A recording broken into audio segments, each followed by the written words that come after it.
May 13, 2025, kakalabas lang ni DJI ng DJI Mavic 4 Pro. This is the 4th generation of the Mavic Pro series, the Pro series ng foldable drones ng DJI. So, makikita natin dito sa video, reactan natin if okay ba yung mga specs, if para saan ito, if ano yung something nakakaiba dito, at kaabang-abang dito sa Mavic 4 Pro. So, wag natin patagalin pa. Let's find out.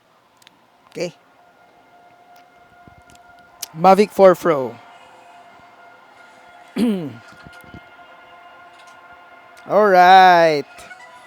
Pag fold mong ganun, pag unfold mong ganun, pag buklat ng mga paang ganun, nag-on na siya. Good ako doon. Okay yun. Time saving siya. Nice. Para siyang FPV, FPV mode ng gimbal, no, yung roll. Okay, that's good. Oops, stop tayo rito. Si DJI Mavic 4 Pro ay meron siyang bagong 100 megapixel sensor, 6K 60. Oh, this is so good. Sobrang sarap nito.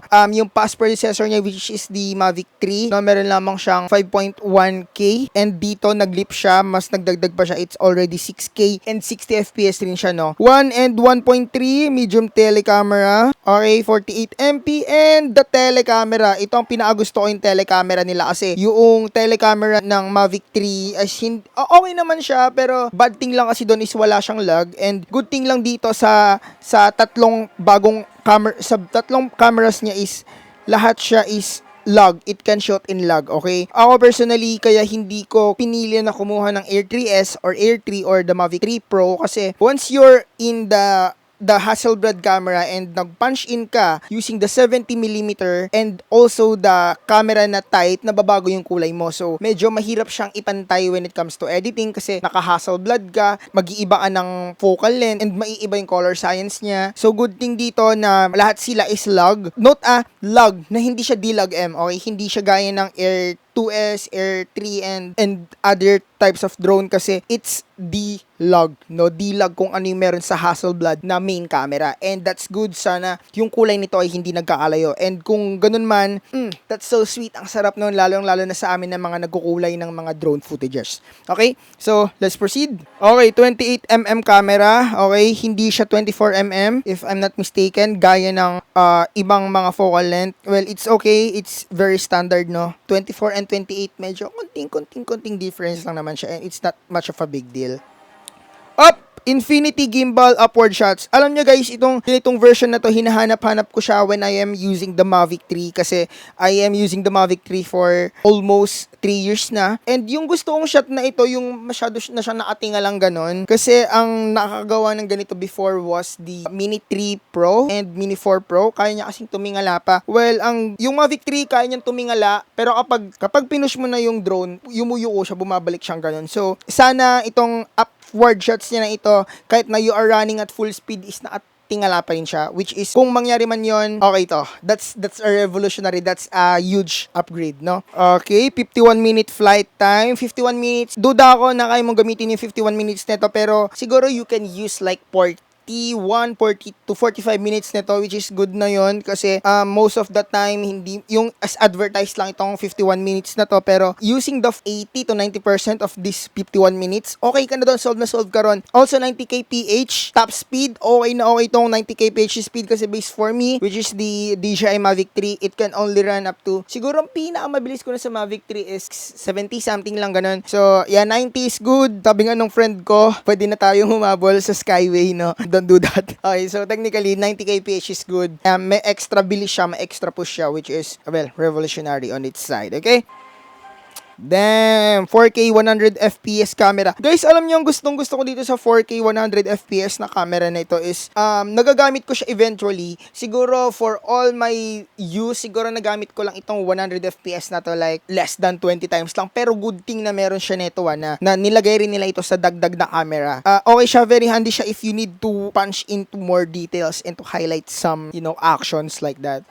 Okay, DJI O4 video transmission. Yung 30 kilometers, sometimes this is not true. Siguro yung 30 kilometers dito is from the takeoff point further away. Siguro possible siya kapag sobrang open area na wala ang masyadong interferences. Pero here in the Philippines, you can only fly like on the rules is visual line of sight. Pero maraming nagtatry na they are going like 5 10 and 15 kilometers. And yeah, 30 kilometers is good. Siguro visualization lang ito ng O4 plus transmission. Siguro ako, ginamit ko lang yung drone ko. Siguro in a year, ang pinakasagad ko lang nalipad is 2.5 kilometers, ganyan. And yeah, having that strong signal, no, that is a very good kasi O4 plus, mas mas malakas na yung bandwidth niya when it comes to very highly populated areas. Sobrang ganda ng O4. Tried it with the Avata 2. Sobrang linis.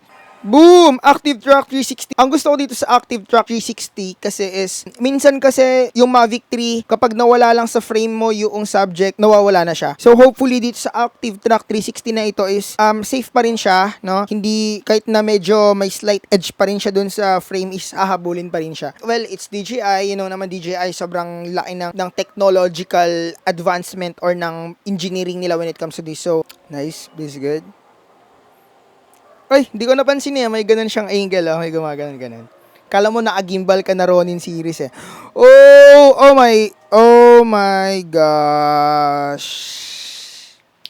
Ito yung main show, ito yung main event. 16 stops of dynamic range. Ito yung grabe. Ito yung talaga, bibilin mo talaga siya for this, no? Lalo na yung mga friends ko, no, na they are shooting ads, they are shooting series like movies and teleseries like that. Having the 16 stops of dynamic range, sobrang sarap nito kasi Mavic 3 only has like nearly 13 stops, no? Having that extra push of 3 stops of dynamic range, sobrang ganda nito kasi kaya na nitong makipagsabayan sa mga cameras like mga Sony FX3, like this one, the FX6, the Red Komodo, and whatsoever. So, 16 stops of dynamic range is cinema quality, no? And having that on a foldable drone, yeah, it's a must buy, no? Ito yung like gusto ko makatry ng footage nito.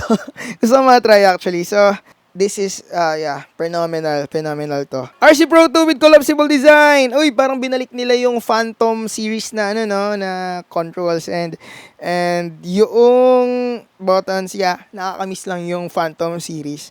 Okay, omnidirectional obstacle sensing. So, hopefully, tong Nightscape na to will work 100%, no? Hopefully, kasi nadali na ako na tumama yung Mavic 3 ko sa isang radio tower. Siguro, I am chasing a motor, then tumama siya sa isang radio tower, bumagsak siya, then nasira. Yun. Hopefully, yung ganitong omnidirectional obstacle sensing ay mag-work siya na like as it should, or if pitch dark sky man siya siguro, well, kailangan na lang natin magdagdag ingat kasi it's not a cheap drone, no? Guys, ang sakit, ang hirap masiraan ng drone actually.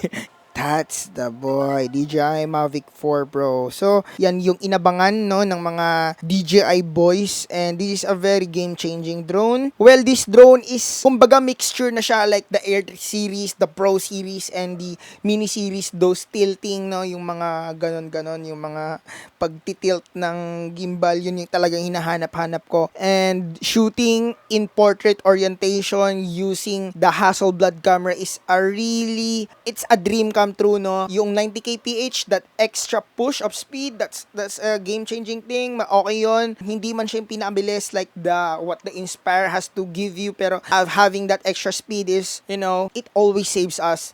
Transmission, we're good naman with the transmission. And battery time, having an extra push closer to an hour, that's very nice. Is it a really recommended drone? Yes, it's a really recommended drone. So, Mavic 4 Pro, baka naman.